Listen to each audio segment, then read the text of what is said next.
राज्यर अनेक स्थान में बुधवार वर्षा संभावना 15 जिलार गोटे दुईटी जगार घड़घड़ी सह प्रबल वर्षा आशंका 13 रु पुणी वर्षा बढ़िबा नहीं भुवनेश्वर पाणीपाग केन्द्र पूर्वानुमान 30 रु 40 किमी बेगर पवन नहीं येलो वार्निंग जारी करा जायछि। 10 और 11 तारिख रे विशेष वर्षा संभावना नहीं।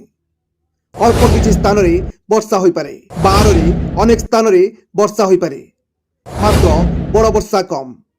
13 पुणी वर्षा परिमाण बढ़ी पारे किछि स्थान रे प्रबल वर्षा होई पारे।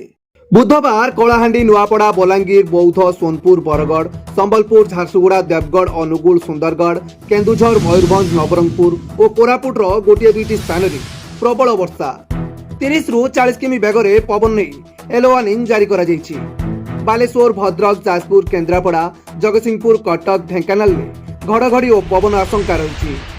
10 और 11 तारिख रे विशेष वर्षा संभावना नहीं। अल्प किछि स्थान रे वर्षा होई पारे। ब्यूरो रिपोर्ट 10 बजे टीवी।